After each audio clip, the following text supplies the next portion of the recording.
Europe 1, bonjour, Raphaël Duchemin. Dans 5 minutes, c'est Patrick Cohen qui arrive dans votre radio sur Europe 1. Et juste avant, c'est le coup de patte de Nadia Dame. Nadia, pour qui ce matin ?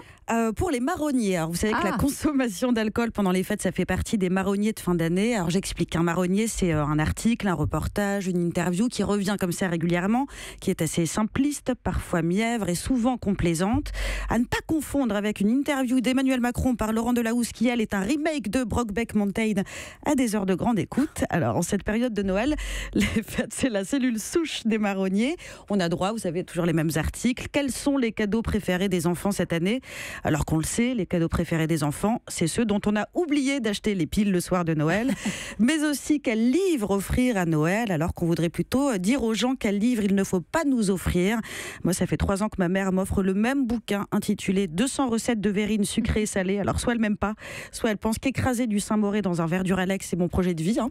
Alors sinon, il y a ces articles qui parlent des dangers de l'alcool, j'en parlais, et qui commencent par rappeler cette statistique. 9 Français sur 10 vont consommer de l'alcool pendant les fêtes.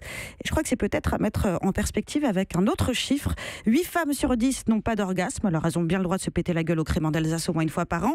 Et ces articles sont suivis de conseils pour gérer la consommation d'alcool le soir de Noël. Mais je crois que finalement, le meilleur moyen de dire aux gens de boire avec modération, c'est de leur rappeler à quel point on se respecte peu quand on est ivre, en citant les faits divers de la presse quotidienne régionale qui commencent, comme vous le savez, par ivre virgule. Alors par exemple, le 23 octobre, ivre virgule, un homme manifeste contre la politique du gouvernement et s'endort sur la chaussée. Ça fait une belle allégorie du Parti socialiste. 2 octobre, Bretagne, un apéritif vire au combat samouraï, parce qu'on a de la chance, puisque la dernière fois qu'un apéro a dégénéré en Bretagne, ça a donné le groupe Mano. Ou encore, ivre virgule, il dérobe un bac à compost. Je crois que Nicolas Hulot sait plus quoi inventer pour prouver qu'il est vraiment écolo. Bref, vous l'aurez compris, pendant les fêtes, buvez avec modération et pensez à acheter les piles pour les jouets des gosses. Ouais, vous avez votre bouteille de champomy pour le soir de Réveillon. Évidemment, bien sûr. Voilà, me voilà rassurée. Vous êtes encore fait des amis ce matin, notamment en Bretagne, je crois. Hein ? Europe 1.